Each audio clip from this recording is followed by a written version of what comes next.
Welcome friends to the Alterfriends channel. On today's episode of How Far I Can, we test how far the Plasma Monkey fan club can get. Previously we found out that the Ultra Juggernaut, the top path of the Dark Monkey, made it to round 140, losing to the fortified BAD. Will this tower make it any further, and if so, how far?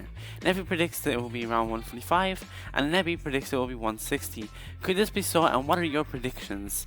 As per usual, we must ask to subscribe and like the video if you enjoy it, or even just Bloons 36 content, and if you'd like more of that. If you'd like to turn on the notifications as well, that would be amazing, not required, but we will get into the video at this moment, so let's go! As we had double cache mode enabled, it allows us to get a head start on farming, getting 2 greater production farms done by round 10. Amazing. Then we decided to upgrade the Dart Monkey to triple dart. This would allow us to go a bit longer before needing any buffs. You know what that means? We got to farm even more. We also placed Geraldo earlier before talking, so yeah. We managed to get 6 farms down at this point, with 5 of those being 2-2-0s. However, it was at this point that the triple shot monkey was getting close to leaking, so we did decide it was time to start buffing him with an alchemist. It was also at this moment that we forgot about the existence of Camel Balloon, and we leaked it, so luckily we did have that mana shield to continue having lives. We kept on going further, and it was at this point we remembered we needed a camel village, only due to the fact there was a camel rush. Good thing we noticed it before using any lives. At this point we really wanted to build up the support around the monkey. Having a primary village and an MIB, we did not really need to, but it would help. Then we defeated the Moab with medium difficulty, definitely more difficulty than the Juggernaut had, so that is a bit of a worry, but then again it also is not up to its max state yet. We also got 6 banana plantations imported straight from Brazil. The engineer was also now placed, being stuck into the top right corner behind trees. He'll never get to see the balloons.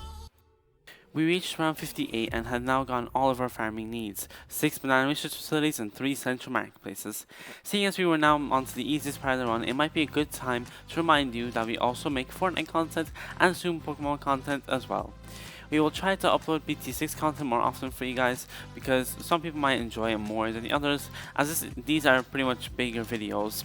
So as was just in the last video, comment down below if you are enjoying this video and what other BT6 related content we should do. Round 60 was a breeze for a tier 3 Dart Monkey with its buffs. No need to upgrade it yet, so instead we chose to upgrade the primary mentoring village to a primary expertise. This would take lots of pops away, but it does not matter right now, as the Dart Monkey will overtake it when the balloons start getting out of spawn. On round 72, we upgraded to a Sun Temple for our first stage. On round 73 we got our Ultra Boost to start the process of getting a 10 times overclock on the Super Monkey fan club, which we at this point brought up to tier 5. And now all we needed was the tier 5 support towers and the TSG, which for those of you who don't know what that stands for, it's a true Sun God Temple. About 5 minutes later we got the TSG, and had all the towers maxed out. This means we really only need to keep an eye out on abilities, and really what round we got to. Up until this point, DDTs have had no chance to make it further than the first bend, which is great news for the Plasma fan club. However, would this change or would it not, thanks to speed and HP scaling? Not much later, the first BAD enters the screen, and without bragging about how good this tower was at this point, it got absolutely annihilated within the first few seconds of entering the range of the Plasma Monkey fan club. 16 rounds later, and the very first dangerous rush of DDTs came in. Usually they wouldn't be so bad, but the fortification really made everything worse.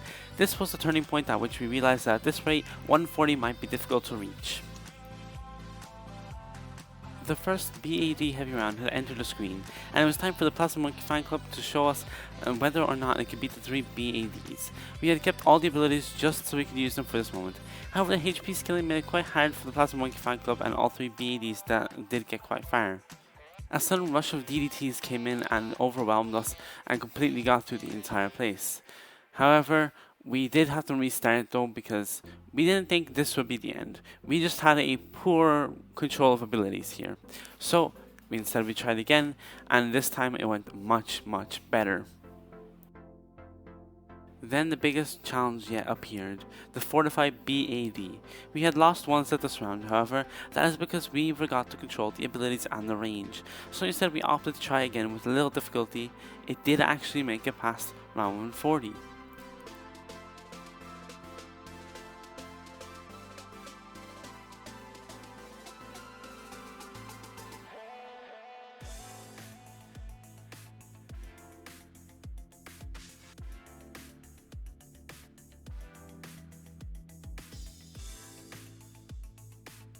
Round 141, however, had other plans and threw us off course with lots of DDTs and a BAD.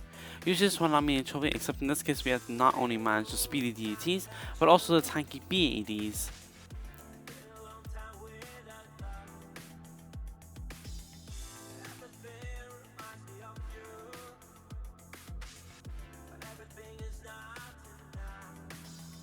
So the Plasma Monkey Fan Club lost at 141, being only one round ahead of its brother, the Ultra Juggernaut.